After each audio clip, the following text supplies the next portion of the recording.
가장 신성하고 행복해야 할 순간, 화려한 웨딩홀에서 끔찍한 모욕이 시작됩니다. 청소부 딸 주제에 순백의 웨딩드레스를 입은 며느리의 뺨을 후려친 시어머니 윤주란. 수백만 원짜리 한복을 입고 오만함의 극치를 보여주던 그녀는 신부의 어머니 강선영이 낡은 작업복을 입고 현장을 닦는 천한 청소부일 뿐이라고 믿었습니다. 딸의 행복을 위해 평생을 숨죽여 살았던 강선영은 이 공개적인 폭력 앞에 마침내 주먹을 쥐고 차가운 눈빛으로 결심합니다. 하지만 윤주란이 깔봤던 그 청소부가 사실은 연매출 3조 원에 달하는 대한민국 최대 환경 기업 클린코 그룹의 숨겨진 회장이었다면 어떨까요? 딸의 결혼식에서 모욕당한 지 단 하룻밤 만에 윤주란 가족의 회사는 모든 거래가 중단되고 국세청 환경부의 집중 감사에 돌입하며 파산의 나락으로 떨어집니다. 대저택에서 반지하 월세방으로 추락한 오만의 화신 윤주란. 그리고 그녀에게 내려진 가장 잔인하고 역설적인 형벌. 어머님이 최소 10년간 클린코 그룹 소속으로 청소부로 일해야 합니다. 자신이 가장 천하다고 멸시했던 그 삶을 이제는 뼈저린 속죄를 위해 스스로 살아야 하는 윤주란 가족. 이 충격적인 복수의 끝에는 과연 가족의 파멸만이 있을까요? 아니면 노동의 고귀함과 인간적인 존중을 깨닫는 진정한 구원이 있을까요? 오늘의 이야기 시작합니다. 그 전에 잠시 구독과 좋아요로 따뜻한 마음을 나누어 주시면 저희에게 정말 큰 힘이 된답니다. 늘 감사합니다. 화려한 샹들리에가 눈부시게 빛나는 서울의 최고급 웨딩홀. 그 대기실은 수많은 하객들의 웃음소리로 가득했습니다. 하지만 순백의 웨딩드레스를 입은 신부 서아영의 표정에는 떨림이 가득했죠. 31 인생의 가장 중요한 날이었지만 서아영은 자꾸만 불안한 예감에 휩싸였습니다. 엄마, 제가 정말 잘 해낼 수 있을까요? 서아영의 목소리는 떨렸고 눈빛은 흔들렸습니다. 어머니 강선영은 딸의 어깨를 조용히 다독였습니다. 아영아, 걱정 마. 너는 내 삶을 가장 아름답게 만들어 나갈 사람이야. 엄마가 늘 내 곁에 있어줄게.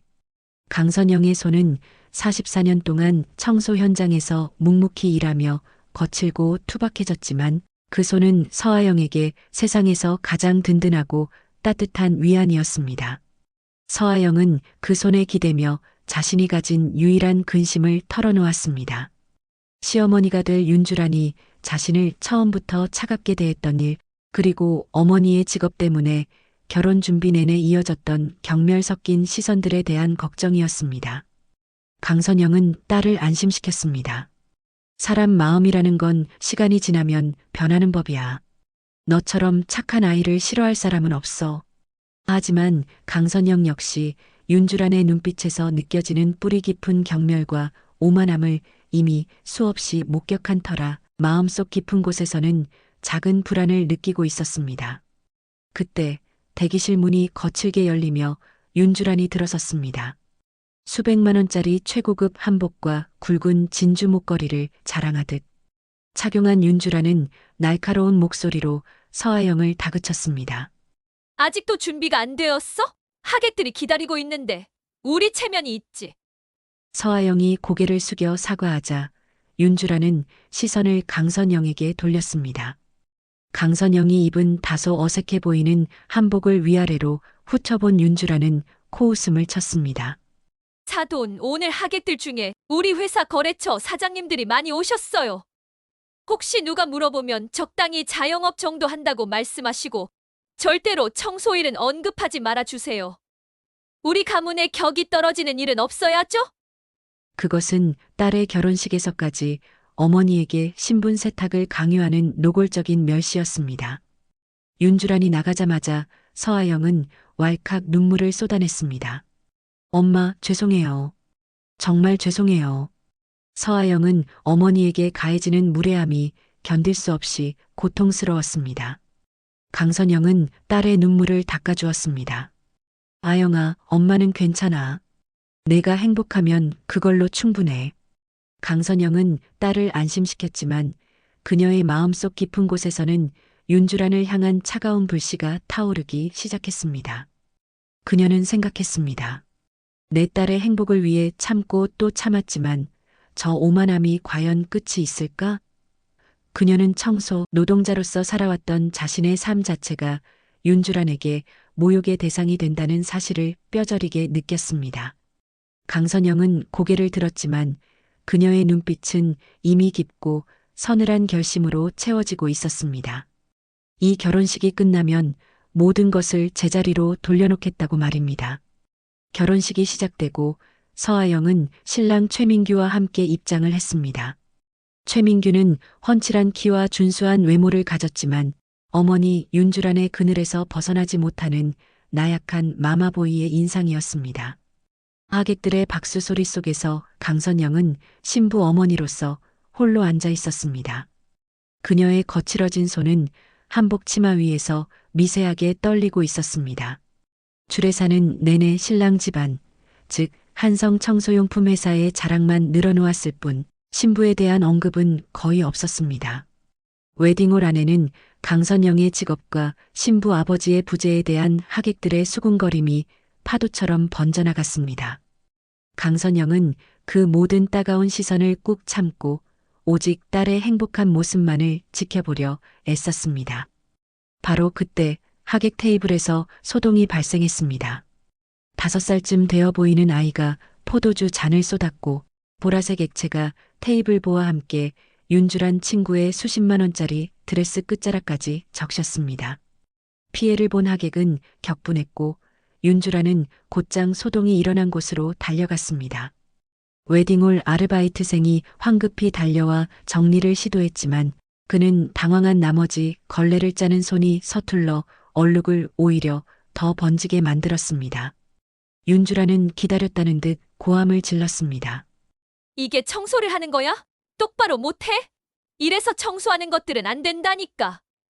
하는 일이 그 모양이니 평생 청소나 하고 살지. 아르바이트생의 얼굴이 새빨갛게 달아올랐습니다. 수백 명의 시선이 자신에게 쏠리자 그는 더욱 당황했지만 꾹 참고 모욕을 견뎌냈습니다. 윤주라는 독서를 이어갔습니다. 이런 중요한 날에 이런 실수를 하다니. 너희 같은 하층민들이 우리 같은 사람들 결혼식에서 일하는 것도 감지덕지해야 하는데. 그 모습을 지켜보던 강선영이 조용히 자리에서 일어났습니다. 제가 도와드리겠습니다. 젊은 친구는 긴장하지 말고 천천히 하세요. 실수는 누구나 하는 거니까요. 강선영의 손놀림은 놀라울 정도로 능숙하고 빨랐습니다. 그녀는 테이블 위에 음료를 신속하게 닦아냈고 바닥에 얼음 조각들을 주워 담았으며 드레스에 묻은 얼룩까지 능수능란하게 처리했습니다. 64년간 청소 일을 해온 베테랑의 솜씨는 단연 전문가 수준이었습니다. 하객들은 감탄했습니다. 와, 정말 깔끔하게 정리하시네요. 신부 어머님이 직접 나서시다니 정말 좋은 분이시네. 하지만 윤주라는 이마저도 멸시의 기회로 삼았습니다. 강선영이 청소를 마치고 천천히 일어서자 윤주라는 비웃으며 공개적으로 모욕을 가했습니다. 아이고, 역시 신부는 못 속이는군요. 누가 청소부 출신 아니랄까봐 몸에 뺀 습관이 그대로 나오네요. 이런 고급 웨딩홀에서 바닥이나 닦고 있으니 딸 결혼식에서도 청소부 티를 못 버리네. 그 순간 웨딩홀에는 정적이 흘렀습니다. 하객들의 표정이 굳어졌고 수군거리는 소리는 파도처럼 번져나갔습니다. 강선영의 얼굴에는 아무런 표정도 없었지만 꽉 쥔 주먹의 하얀 관절이 도드라져 보였고 그녀의 눈에는 차가운 무언가가 번뜩였습니다. 윤주란의 멸시는 멈추지 않았습니다. 사돈 평생 그런 일만 하셨으니 몸이 먼저 반응하시나 보네. 한성 청소용품 같은 중견기업 집안에 청소부가 들어오다니 정말 격이 떨어져서 어떻게 해야 할지 모르겠네요. 윤주란은 또한 그래도 우리 아들이 워낙 착해서 이런 집안 딸도 받아준 거죠. 감사하게 생각하세요라며 마지막 일격을 가했습니다. 그 순간 서아영이 순백의 웨딩드레스를 입은 채 벌떡 일어섰습니다. 그녀의 목소리는 떨렸지만 단호했습니다. 어머님, 제발 제 어머니를 그만 모욕하세요. 엄마는 정직하게 일하며 저를 키우신 분이에요. 윤주란이 놀라자 서아영은 눈물을 글썽이면서도 흔들림 없는 시선으로 항변했습니다. 청소일이 그렇게 천한 일인가요? 어머님 회사도 청소하는 분들이 없으면 운영이 안 되잖아요. 그분들이 있어서 한성그룹이 지금까지 성장할 수 있었던 거 아닌가요? 서아영의 말에 윤주란의 얼굴은 불그락푸르락 변했습니다. 감히 시어머니한테 대드는 거야? 청소부 딸 주제에 윤주란의 손바닥이 서아영의 뺨을 가격했습니다. 짝소리와 함께 웨딩홀은 완전히 숨소리조차 들리지 않는 정적에 갇혔습니다. 서아영의 하얀 뺨에는 붉은 손자국이 선명하게 남았고 충격에 비틀거리는 그녀를 신랑 최민규가 겨우 붙잡았습니다. 하지만 최민규는 어머니 윤주란에게 감히 한마디도 하지 못하는 나약한 남자였습니다. 윤주란은 독서를 계속했습니다. 빌딩 화장실이나 청소하는 사람 딸이 무슨 우리 집 며느리야? 내가 지금까지 참아준 것만으로도 감사해야지. 하객들 사이에서 휴대폰으로 촬영하는 사람들이 생기기 시작했고 몇몇은 이 충격적인 장면을 생방송으로 내보내기 시작했습니다. 강선영은 이 모든 광경을 주먹을 꽉 쥔 채 지켜봤습니다. 딸 서아영은 어머니를 바라보며 제발 참아달라는 간절한 눈빛을 보냈습니다. 강선영은 딸의 눈빛을 보고 천천히 눈을 감았습니다. 그리고 마음속으로 결심했습니다. 윤주란, 당신은 오늘 돌이킬 수 없는 최악의 실수를 했어. 내 딸을 건드린 대가를 가장 잔인하게 치르게 될 거야.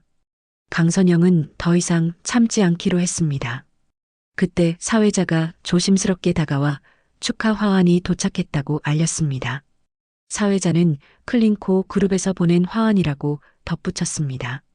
박미숙의 눈이 번뜩였습니다. 클린코 그룹은 연간 500억 원이 넘는 거래를 하는 한성 청소용품의 초특급 주요 고객이었기 때문입니다. 역시 우리 아들이 잘 나가긴 잘 나가나 봐. 클린코 그룹에서도 알아본다니까. 윤주라는 목소리를 높여 자랑했습니다. 이어 환경부 장관, 서울시장, 국세청장의 화환도 도착했다는 소식에 웨딩홀은 술렁거렸습니다. 윤주란과 남편은 당황하며 영문을 몰랐지만 강선영의 입가에는 알 수 없는 미소가 스쳤습니다. 강선영은 조용히 휴대폰을 꺼내 비서실장에게서 온 문자를 확인했습니다. 준비 완료. 회장님, 지시만 기다립니다. 강선영은 짧고 단호하게 답장을 보냈습니다. 내일 아침 전면전이다. 결혼식은 엉망진창인 채로 끝이 났습니다. 강선영은 눈이 퉁퉁 부은 딸 서아영을 꼭 안아주었습니다. 힘들면 언제든 엄마한테 와. 알겠지? 홀로 남은 강선영은 그날 밤 서울 강남의 한 빌딩 최상층에 극비리에 운영되는 클린코 그룹 전략실로 향했습니다. 임원진 전원이 대기하고 있었고 강선영은 그들 앞에 섰습니다. 여러분도 알다시피 저는 64년 동안 제 정체를 숨기고 현장에서 일반 청소부로 일했습니다. 하지만 이제 더 이상 숨지 않겠습니다. 오늘 제 딸이 청소부의 딸이라는 이유로 공개적으로 모욕당하고 폭행당했습니다. 강선영의 분노는 차가웠지만 단호했습니다. 강선영은 선언했습니다. 한성 청소용품, 그들과의 모든 거래를 오늘부로 즉시 중단합니다. 재무 담당 전무가 연간 500억 원 규모의 거래로 한성 청소용품 매출의 70%를 차지한다고 우려했지만 강선영은 단호하게 말했습니다. 그렇다면 그들은 망하겠죠. 그게 바로 목적입니다. 법무 담당 이사가 법적 문제를 물었을 때 강선영은 답했습니다. 정당한 사업적 판단입니다. 우리 회사의 가치관과 맞지 않는 기업과는 거래하지 않는 것, 그것뿐입니다. 그녀는 비서실장에게 지난 10년간 조사해온 한성 청소용품의 탈세 정황, 불법 폐기물 투기, 노동법 위반 사례 등 모든 불법 행위 자료를 관계기관에 즉시 제보하라고 지시했습니다. 다음 날 아침 클린코 그룹 본사 앞에는 64년 만에 처음으로 공개석상에 나서는 강선영 회장의 모습을 담기 위해 수많은 취재진이 몰려들었습니다.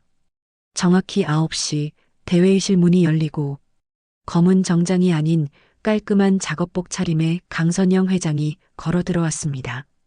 저는 64년 전 청소부로 시작했습니다. 지금도 매일 새벽 4시에 일어나 현장에서 직접 청소를 합니다. 저는 청소부입니다. 다만 회사를 운영하는 청소부일 뿐이죠. 그녀의 목소리는 힘찼습니다. 강선영은 기자회견에 선 이유가 어제 한성 청소용품이라는 회사의 경영진 가족이 청소 노동자를 심각하게 모욕했기 때문이라고 밝혔습니다. 강선영은 박미숙이 딸의 결혼식에서 청소부의 딸이라는 이유로 공개적으로 모욕하고 폭행했다는 구체적인 내용을 설명했습니다. 그녀는 카메라를 똑바로 바라보며 윤주란에게 경고했습니다. 당신은 청소부를 모욕했습니다. 하지만 알려드리죠. 당신이 모욕한 그 청소부가 바로 당신 회사의 생사여탈권을 쥐고 있는 사람입니다. 기자회견 후 속보가 쏟아졌고 갑질 시어머니와 청소부를 무시했다가 회사를 망하게 한 사연이라는 제목으로 순식간에 전국으로 퍼져나갔습니다. 같은 시각 한성 청소용품 본사는 아수라장이 되었습니다. 윤주라는 다리가 풀리며 절규했습니다. 뭐라고? 그 청소부가 연매출 3조의 대기업 총수란 말이야? 거래처들은 계약 취소를 통보했고 주가는 30% 폭락했으며 환경부와 국세청의 특별감사팀이 동시에 들이닥치기 시작했습니다. 한성 청소용품의 몰락은 도미노처럼 시작되었습니다. 강선영 회장의 기자회견 파장은 상상을 초월했습니다. 한성 청소용품의 주가는 연일 하한가를 기록하며 상장 폐지 수준까지 떨어졌고 회사는 사실상 영업을 할 수 없는 상황에 놓였습니다. 환경부 감사팀은 불법 폐기물 투기, 폐수 무단 방류, 유해 화학물질, 부적절 보관 등 수많은 불법 행위를 적발했고 수십억 원의 과징금 처분이 예상되었습니다. 오후에는 국세청이 세무조사를 실시하여 이중 장부와 매출 축소, 신고 등 명백한 탈세 정황이 드러나 100억 원이 넘는 추징금이 예고되었습니다. 한성 청소용품의 사장인 윤주란의 남편은 절망했습니다. 변호사는 회사가 법정 관리에 들어갈 것이며 개인 재산마저 압류될 수 있다고 통보했습니다. 윤주란의 집 앞에는 기자들이 몰려들어 질문을 쏟아냈고 윤주란은 커튼 뒤에 숨어 떨고 있었습니다. 며느리 서아영은 시댁에서 뉴스를 보고 어머니가 클린코 그룹 회장님이라는 사실을 처음 알게 되었습니다. 신랑 최민규는 서아영에게 울부짖듯 물었습니다. 아영아, 정말 몰랐어? 장모님이 클린코 회장인 거? 서아영은 몰랐어요. 엄마는 항상 그냥 청소부라고만. 이라고 답했지만 최민규는 절규했습니다. 다 엄마 때문이야. 왜 장모님을 그렇게 무시한 거야? 왜 아영이를 때린 거야? 윤주라는 나도 몰랐어. 그 사람이 클린코 회장인 줄. 이라고 변명했지만 최민규는 반문했습니다. 그럼 청소부면 때려도 되는 거야? 무시해도 되는 거야? 윤주라는 아무 말도 할 수 없었습니다. 결국 윤주라는 클린코 그룹 본사를 찾아갔습니다. 로비에서 무릎을 꿇고 울부짖으며 강선영 회장과의 면담을 요청했지만 강선영은 나타나지 않았습니다. 몇 시간을 무릎 꿇고 있던 윤주란 앞에 엘리베이터에서 서아영이 내렸습니다. 윤주란은 며느리의 발을 붙잡고 울며 용서를 빌었습니다. 회사가 망해가고 가족이 구속될 위기에 처했다고 호소했습니다. 서아영은 차갑지만 단호한 목소리로 말했습니다. 제발 일어나세요, 어머님.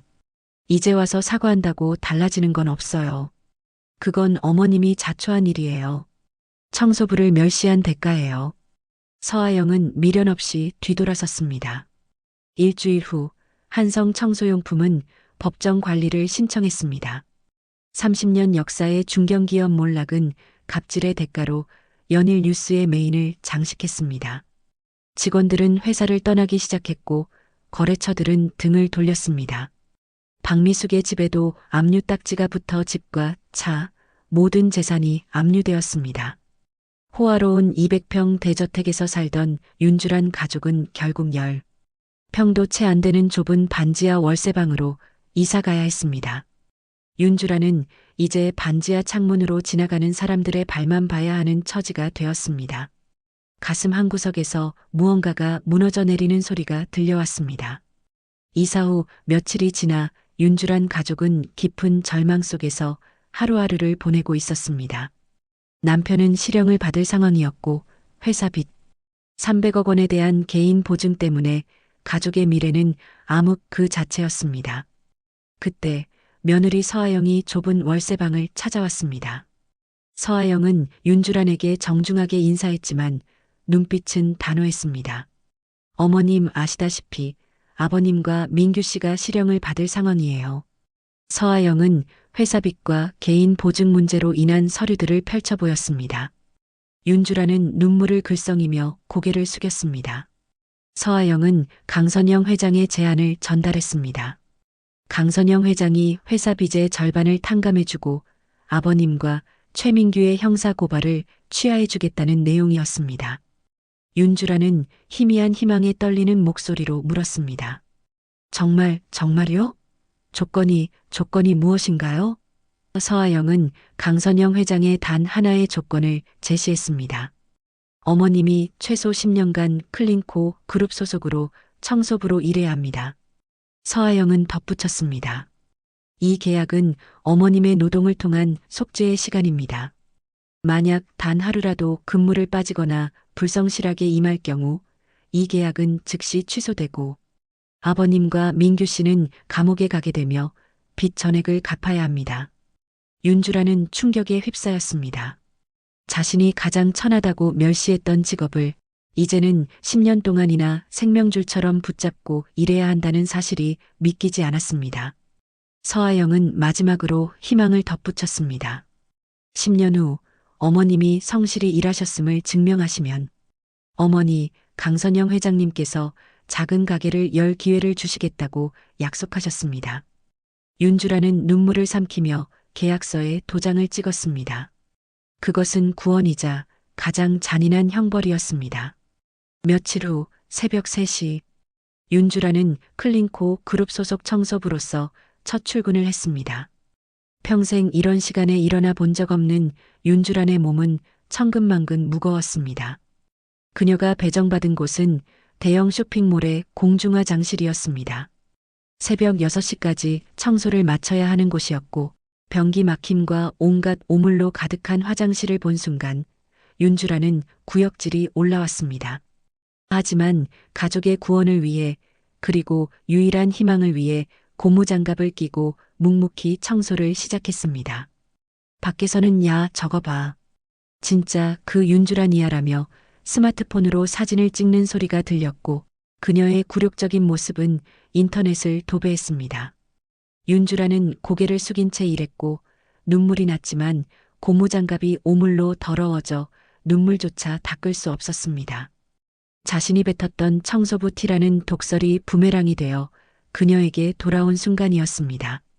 한 달이 지난 후 윤주라는 기계처럼 일했습니다. 온몸이 쑤셨고 특히 무릎이 심하게 아팠습니다. 수백만 원짜리 한복 대신 낡은 작업복을 입고 출근길 버스에 오르면 사람들은 그녀를 알아보고 수군거렸습니다. 매일이 고문이었습니다. 어느 날 쇼핑몰 화장실 청소를 하던 중 한 여성이 들어와 사진을 찍으려 했습니다. 윤주라는 정중하게 부탁했습니다. 손님, 죄송하지만 사진은 찍지 말아주실래요? 그러자 그 여성은 비웃으며 말했습니다. 왜요? 창피해요? 청소부가 창피한 일이에요? 윤주라는 자신이 과거에 내뱉었던 말이 그대로 자신에게 돌아온 것을 깨달았고 아무 대답도 할 수 없었습니다. 더욱 뼈아팠던 것은 옛 친구와의 재회였습니다. 어느 날 오후 고급 백화점 화장실에서 옛 친구를 만났습니다. 친구는 충격받은 표정으로 10,000원짜리 지폐를 건네며 혀를 찼습니다. 불쌍해서 주는 거야. 커피라도 마셔. 윤주라는 그 10,000원짜리 지폐를 들고 화장실 칸막이 안으로 들어가 1시간을 울었습니다. 이게 내가 받아야 할 벌이구나. 내가 그렇게 멸시했던 삶이 바로 이런 것이었구나. 윤주라는 뼈저리게 후회했습니다. 강선영 회장은 어느 날 윤주란을 클린코 본사 회장실이 있는 최상층으로 배치했습니다. 윤주란은 떨리는 손으로 청소를 시작했습니다. 강선영이 차갑게 물었습니다. 일은 어떠신가요? 윤주란은 솔직하게 답했습니다. 힘듭니다. 정말 죽을 것 같습니다. 강선영은 윤주란을 똑바로 바라보며 물었습니다. 그래요? 그런데 왜 계속하시죠? 아직도 진심으로 반성한 건 아니군요. 그저 벌을 피하려고 하는 거죠? 윤주라는 무릎을 꿇고 말했습니다. 아닙니다. 정말 반성하고 있어요. 하지만 강선영은 냉정했습니다. 그럼 증명해 보세요. 앞으로 9년 반이 남았으니까. 하지만 진정한 반성의 계기는 다른 곳에서 찾아왔습니다. 어느 겨울 새벽 함께 일하던 예순대 청소부 김 씨가 화장실에서 쓰러졌다는 소식을 들었습니다. 가족도 없이 병원 영안실에 홀로 누워있는 김 씨 앞에서 윤주라는 말없이 곁을 지켰습니다. 이 사람도 누군가의 엄마였을 텐데 윤주라는 자신이 무시했던 사람들의 삶이 얼마나 고단하고 처절한지 비로소 깨달았습니다. 그녀는 그날 밤 좁은 원룸에서 무릎을 꿇고 울면서 기도했습니다. 정말 죄송합니다. 제가 얼마나 큰 죄를 지었는지 이제야 알았습니다. 그날부터 윤주라는 진짜 변하기 시작했습니다. 무릎은 진통제 없이는 버티기 힘들었고 허리는 굽어갔지만 그녀는 멈추지 않았습니다. 사람들의 조롱에도 그녀는 조용히 대답했습니다. 네, 맞아요. 제가 잘못 살았어요. 이제라도 속죄하며 살고 있습니다. 윤주란 가족의 속죄는 계속되었습니다. 남편은 75의 나이에 아파트 경비원이 되었습니다. 입주민들은 한때 한성 청소용품 사장이었던 남편을 비아냥거렸고 갑질하다가 망한 꼴 좋다며 조롱했습니다. 남편은 취객에게 뺨을 맞고도 조용히 문을 열어주는 신세가 되었습니다.